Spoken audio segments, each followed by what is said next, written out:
Yo, what is up everybody, and welcome back to another F1 2020 My Team video. We are getting ready for race number 12 of the 2020 Formula 1 campaign. We are at the world famous Silverstone circuit for the British Grand Prix. There's a lot to go over while the practice sessions go on and we get to one-shot qualifying. The main thing is that we have a new teammate at Team Cookie Monster. It's Carlos Sainz. We signed Sainz away from McLaren, and that created a huge domino effect as far as different driver transfers. To replace Carlos Sainz at McLaren, Daniel Ricciardo left Renault. And to replace Daniel Ricciardo, who left Renault, Kimi Räikkönen slid into Ricciardo's old seat. And to replace Kimi Räikkönen in Alfa Romeo, that's George Russell, who has left Williams. And now, to take George Russell's Williams position, Nikita Mazepin, our old teammate at Team Cookie Monster. So, that's quite the Ferris wheel of action going on there, if you want to call it that. Teams just swapping drivers all around. It's just a monster domino effect. As you see, the impact of Carlos Sainz can already be felt at Team Cookie Boy by the amount of resource points Sainz has brought in during the free practice sessions. Normally, Mazepin would bring in maybe like 120 resource points. Sainz got us nearly 300, so that is a huge difference. And as we do every single race with every single set of practice sessions, those resource points are definitely going to accumulate, and I think the money that we paid for Sainz might actually be worth it. We were kind of second-guessing ourselves at the end of the last episode, but I'm feeling pretty decent about having Carlos Sainz as a teammate now, just for the amount of resource points he's going to be bringing in for the team every single week. Now, what I do not feel good about is our pace at Silverstone. Our projected qualifying position is P17, and we might not even get there, judging by the way the Delta's looking right now. We're flirting with 18th or 19th, already 4/10 off the pace of Sebastian Vettel. This is a far cry from where we've been the past couple of weeks, which is 3 consecutive podium finishes entering today's race. But the Cookie Monster car is just not up to pace right now. Our development compared to the rest of the teams around us has been slacking lately. We haven't gotten many developments done. The developments that we tried to do fail. So, you know, we're losing time on that. And now we're losing time on the stopwatch. At one point we were P12, but that quickly drops right back down to P17. Our projected qualifying position may be where we end up. And since our car is this far off the pace at Silverstone, I don't think Carlos Sainz is going to be qualifying much better himself. As you see, Lewis Hamilton all of a sudden sneaks into provisional pole. Lewis Hamilton looking to get the pole position for his home Grand Prix once again, and I think he's done it. Meanwhile, for us, we are crossing the line in what looks like a solidified P17. So we have the 3rd slowest car on the grid according to the performance index, and that's exactly where we qualified, ahead of both the Haas's and both the Williams. In fact, ourselves and Sainz are pretty close on the stopwatch, but we are pretty far apart from the Haas cars, and we're about 2/10 off the pace from the Alfa Romeos, and even more so off the Renaults, the Racing Points, the McLarens, and the Alpha Tauris. So we definitely have our work cut out for us if we want to get any points in Britain, and I'll be honest with you guys, I don't think we will. And now, our rivalry with Ricciardo gets a little bit interesting, because Ricciardo goes to McLaren instead of Renault. McLaren, a better team than Renault, and Ricciardo is, you know, a good enough driver to get the most out of that McLaren seat. Meanwhile, for us, what can we get out of the Cookie Monster in Silverstone? Great Britain, then, one of only 2 countries to have held a Grand Prix in every single year of the Formula 1 World Championship. And the circuit extends that record further for today's Grand Prix. The 3.6 miles of the Silverstone circuit in Great Britain is hallowed ground to the Formula 1 faithful. We have 18 corners that wrap around this former World War II airbase, and some good passing opportunities at the end of the DRS zones. Now, Anthony Davidson, I wonder, might we be in for some early pit stops today for the midfield teams, or trying to put some pressure on, or disrupting things for the leaders up front? If you're in the middle of the pack, you know, you got your own race to run, I don't think they're going to be thinking about causing trouble up front. However, closer to the head of the pack, don't be surprised to see some split strategies. If you're running 2nd and 3rd, for example, bringing one car in for an undercut while leaving the other one out there longer can put a lot of pressure on the leader and maybe force them into an error. Before we begin, let's take a quick look at the grid lineup for today's race. Lewis Hamilton lines up on pole position, with Sebastian Vettel starting alongside. Considering the rest of the grid, we have Bottas, Leclerc, Alexander Albon, and Verstappen, Perez, Norris, Kvyat, and Daniel Ricciardo, Stroll, Raikkonen, Pierre Gasly, and Ocon, Giovinazzi, Russell, Cook, and Carlos Sainz, Magnussen, Grosjean, Latifi, and Nikita Mazepin. It's almost time for the lights to go out, so let's head down to the track and get this Grand Prix underway. I thought long and hard about doing a medium to soft strategy as opposed to the soft to medium strategy that everybody in the field is going to be doing. But at the last second, I chickened out. I went with the safe strategy. So here we are on the grid. 5 red lights on and 5 red lights out. We are underway with the 2020 British Grand Prix. That was a quick one. Not a great getaway for us, but it's a decent one as we have Russell side by side. Now we go to the outside of the other Alfa Romeo of Giovinazzi, and we quickly jump to P14. Now P13, maybe P12. Side by side with Lance Stroll. It's been an electric start. We're still keeping it up with the Racing Point, and we got the better traction out of the corner, and that should clear us past Stroll. Yes, it does. It's a gain of 5 positions on the opening lap so far. It could be even more. We'll have to see, as side by side behind us it's Gasly and Stroll. Gasly trying to get the position. Meanwhile, Gasly's teammate Kvyat up ahead of us as Raikkonen trying to peek to the inside of the McLaren. That's not going to work. Stroll trying to get to the inside of us. He is to the inside of us, and now all of a sudden Stroll just randomly backs out of the move. It looked like Lance Stroll had all the momentum, but I don't know what happened to him, but he decides to get out of it. As we fast forward a little bit in this first lap, we are just, going through the S section pretty calmly, trying to stay with Kvyat and Raikkonen and all these cars ahead of us for as long as we can, as we venture a bit wide, now way wide off this final corner. That's going to get us a warning from the stewards as we, take a monster dive into Kvyat, and we stay off of the AlphaTauri, and we stay side by side with the AlphaTauri until Kvyat backs out in the final corner. Unlike Alexander Albon, he does not smash into the side of us. He keeps his race alive, and after the first lap, we have gained 6 positions. So yeah, the start of this race was pretty wild. You see one car venturing away from the rest. That is us, and we made it stick. I kind of just figured that I wanted to have the outside going into the first corner, and that's what we had, thankfully. So if I had the outside, the AI are generally pretty slow into that first, baby right-hander, so I was just going to try to take it as wide open as I could. And then this move on Kvyat, I was like, all right, if they're going to break up early, I'm just going to go as late on the brakes as I can without hitting anybody. And if it sticks, it sticks. If it doesn't, it doesn't. And thankfully for us, it did stick. So now that we've gotten by these guys, the problem was going to be keeping them behind us, because, yeah, they are faster than us. This Silverstone circuit is very high on aerodynamics, and we are just not that good in the aero department. That is something we're working on, but we are lacking behind pretty much any team that's not Haas or Williams. So it's going to be a struggle for us to maintain this track position. More than likely, we're going to have a train of cars behind us for as long as we run this race until they all pass us, if they all pass us. Right now, it's looking pretty likely. I'm trying to do whatever I can to get anything I can out of this car. You see, I'm extending the track more than I should be, and yeah, trying to push this car as hard as I can, maybe too hard, and at least trying to maintain our track position ahead of Kvyat. But Daniel Kvyat's thinking otherwise. The Russian's getting squirrely. He thought about going outside a couple of times, but he stays behind us. Now he's going to try to look inside of us. This is going to be a daring move by Kvyat, and Kvyat's lost it. Kvyat's off the track. He just avoids the wall, but Daniel Kvyat can wave goodbye to his chances of getting points in this race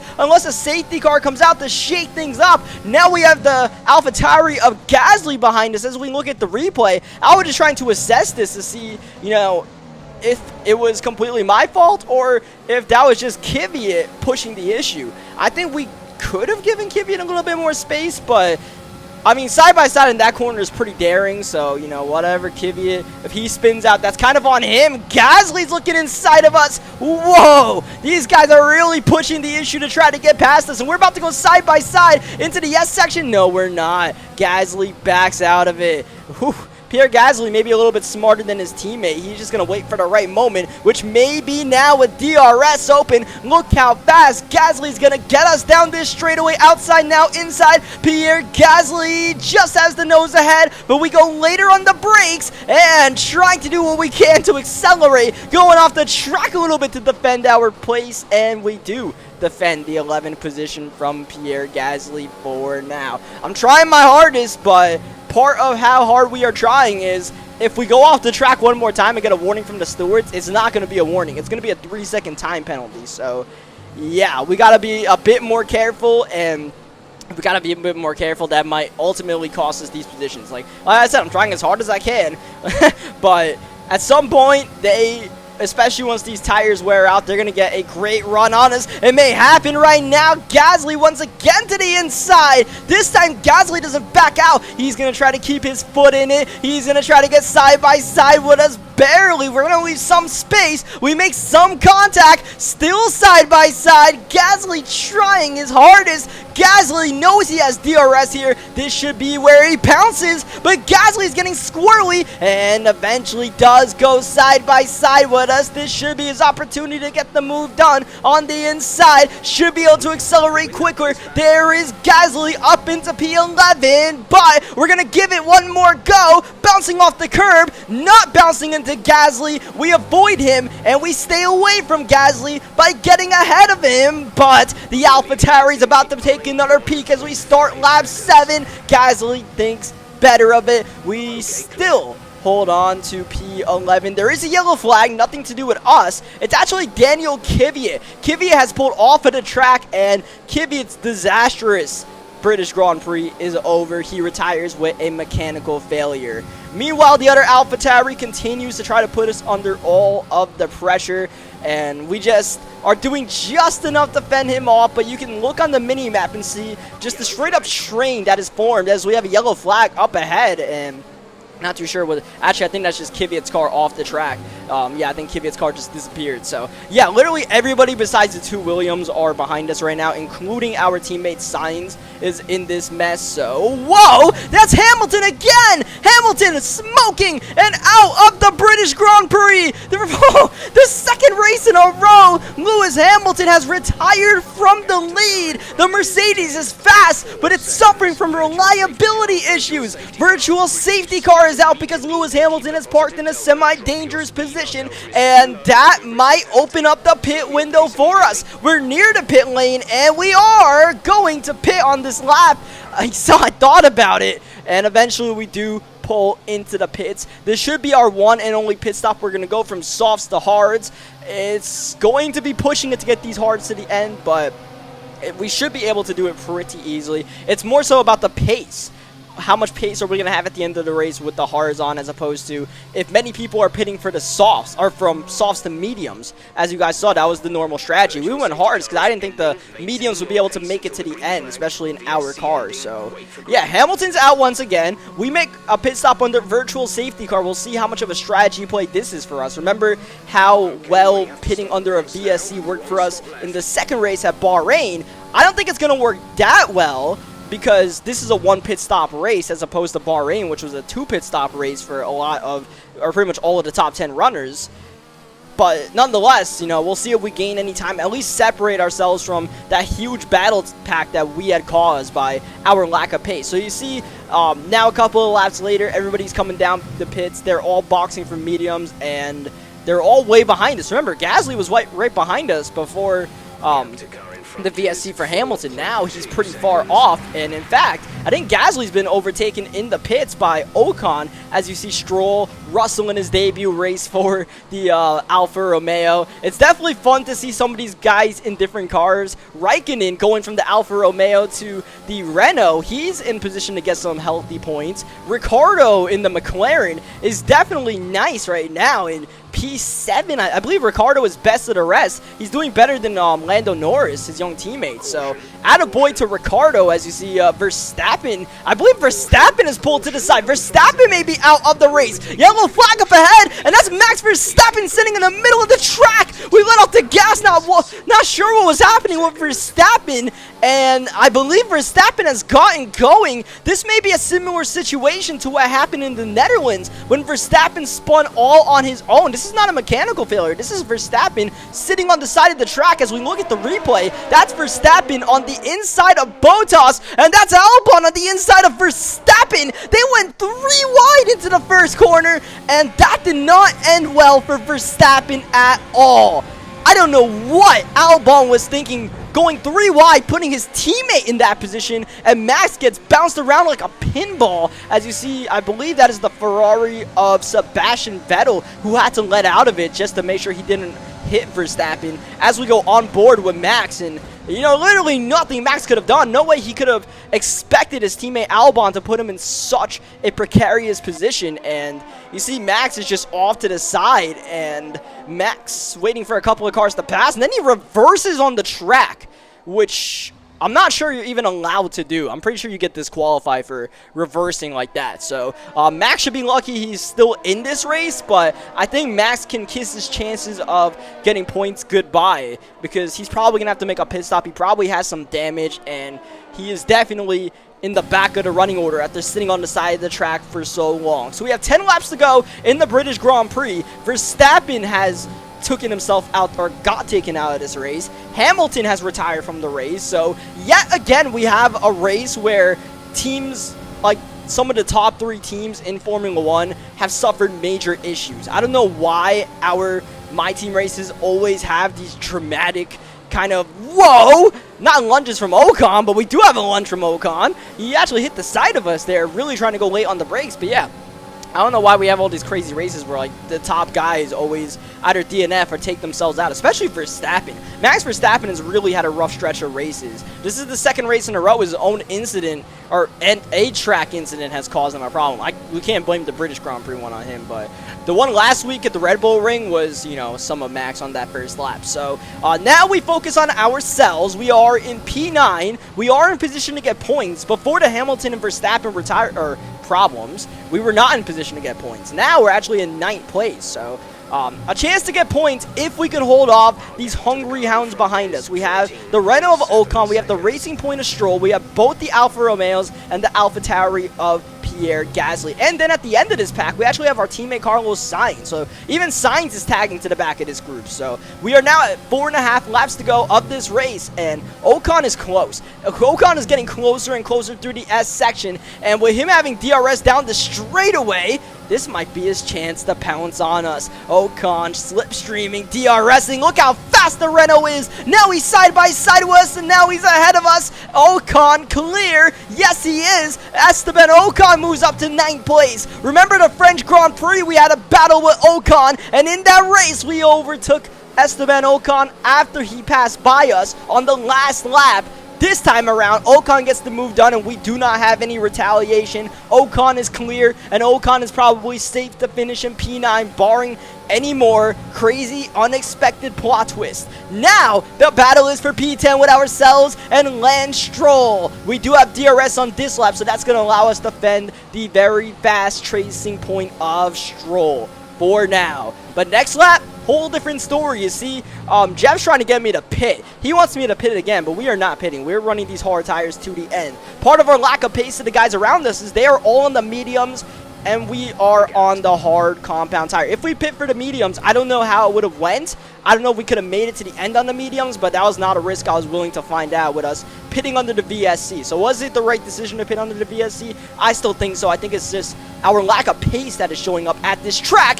Stroll getting squirrely and now getting impatient. At the last second, he tries to sneak the nose to the inside. That was never going to work. And now he's under fire from Pierre Gasly. Gasly outside now. Maybe peeking inside. No, he gets behind Stroll. So we are barely clinging on to the final points position with now 3 laps to go in the British Grand Prix. As you see, we're still being told to pit. We're in the gravel. We go a bit wide. Stroll making contact, but getting clear of us. And that's Stroll in the final points position. And now Gasly looking to the inside for P11. And we are going to hold off Gasly. That mistake probably cost us our chance of getting points, and maybe not, because Stroll's going pretty slow through this section, but we cannot make the move here. We just got to tuck behind and hope that DRS helps us out, but I'm not sure we are going to catch Stroll. This is probably going to be our only chance if we can, so we're going to give it a go. We're slipstreaming. We're actually gaining on Stroll pretty heavily. Now we have the nose ahead. We're going to go late on the brakes, force Stroll up a little bit, and regain P10. Lance Stroll actually, I believe, has damage from making contact with us after we rejoined the racetrack after getting in the gravel trap for a bit. And Stroll, very surprisingly, is coming into the pits as we start the penultimate lap of the British Grand Prix. Up ahead, Valtteri Bottas is cruising. But meanwhile, for us, we are doing anything but cruising as we have Gasly all over the back of us. This final point is not in our hands just yet. It is anything but in our hands. You see, Ocon has gotten about 4 seconds up the road away from us. Raikkonen way up ahead in P8, and Gasly way close to us, and now side by side with us. For the final point, we make contact, and that damages the wing. The wing's already been damaged, I believe, in the incident with Lance Stroll, and now both sides of the wing are a bit dinged up. That is going to definitely hamper our pace as we hang on to P10, and now we come around the final corner to start the final lap of the British Grand Prix. But once again, this final points position is anything but a gimme. And you guys see on the replay, I'm not really sure. I believe Gasly just turned into the side of us there. So that was really an odd situation for us to make contact on the straightaway like that. So I'm definitely not happy with Pierre Gasly at this point, and I'm just thinking, I don't care what happens to me. Gasly's not getting this final point. Not if he's going to race like that, but it might not be our decision as Gasly looking outside. But we force him wide and we force him to stay behind us at this point. Elbows out for that final position if they haven't been already. Look at Russell putting Gasly under pressure as Valtteri Bottas claims the victory. Look at Russell. He's getting himself in the mix side by side for P11, and it might be side by side for P10. They both have DRS on us. We cover off Gasly, but that's going to allow Russell and the Alpha to be free. The other Alpha flows side by side with us. It was almost 3 wide. Russell shoots ahead, and Russell may be gone for the final points position. Meanwhile, for us, it might just be about finishing in P11. We shoot it as hard as we can into that corner, but Russell's going to get away. Gasly hits the side of us as we come to the final corner. Contact P11. Gasly's around. I believe Gasly's still going to get P12. Russell's got the final position in P10. Russell's also got driver of the day, and for us, we lose the final points position on the final lap of what was quite the defensive effort here at Silverstone. I mean, I gave it all I could, man. We were just a bit damaged on those final couple of laps. Really, the mistake I made with, 3 laps to go when we went into the gravel trap and hit Stroll, that messed up myself and Stroll because that caused us a little bit of damage where beforehand we were doing a decent job at defending, but after that damage, we kind of got our wings clipped from under us, literally. And then the contact with Gasly, which is icing on the cake, I don't know what that was all about. And then Russell just zoomed ahead. What do you want, Claire? Great work out there today. Let's have your thoughts. You gained a lot of positions during the race, didn't you? I guess. I mean, we gained them all on the first lap. Otherwise, we were the moving chicane of the race. But I guess we'll compliment the aero department. You're surpassing all expectations. Can anything or anyone stop you? Oh, you don't want to ask what my secret is today? Just talk about surpassing expectations? Okay. Let's talk about another team. How do you feel they did today? You asked me the wrong question, Claire. The way we got raced by the AlphaTauris today was poor. Do you have any comments about the collisions? The way we got raced by the AlphaTauris today was poor. Now, I don't want to diss any of my departments, so we're going to decline that question. Appreciate your time. Now, here is the problem with me declining that question. Remember at the end of the last video, the new sponsor we signed that required us to answer 4 interview questions in order to get our bonus check? We didn't answer that 4th question, and we're not going to get the weekly bonus. So, yeah, that was not a smart decision on my part. I should have just dissed the durability department because we don't even do durability upgrades here. So, yeah, what has already been not a great day got even worse, and we lose 10,000 for damage deductions. Sainz didn't really do too great in this race, but he still did way better than Mazepin's done all season. So shout out to Carlos Sainz. Considering this is probably the worst this car has been in a while, Sainz was at least at the back of the group that we were battling at the end of that race, as we have in We have an upgrade that failed. That's great. Like, that's what we need right now. We need a failed upgrade, so we're going to have to reapply for that one. We have a failed chassis upgrade that I didn't even realize until right about now. I was like, oh my god, we have to do this chassis upgrade, and we don't even have the resource points to do that chassis upgrade. And even after simming the week, we still don't have the resource points to reapply for that chassis upgrade. So it's really just all going upside down here at the Cookie Monsters. We've had a lot of great moments, but right now we are dealing with a bit of struggles, which is cool because it shouldn't be all sunshines and rainbows. So we'll see how we deal with some adversity in the next episode. Leave a like on this video if you guys enjoyed what you guys saw today. Subscribe for some more F1 2020 My Team gameplays, and I will catch you guys next time. Thank you, as always, for watching.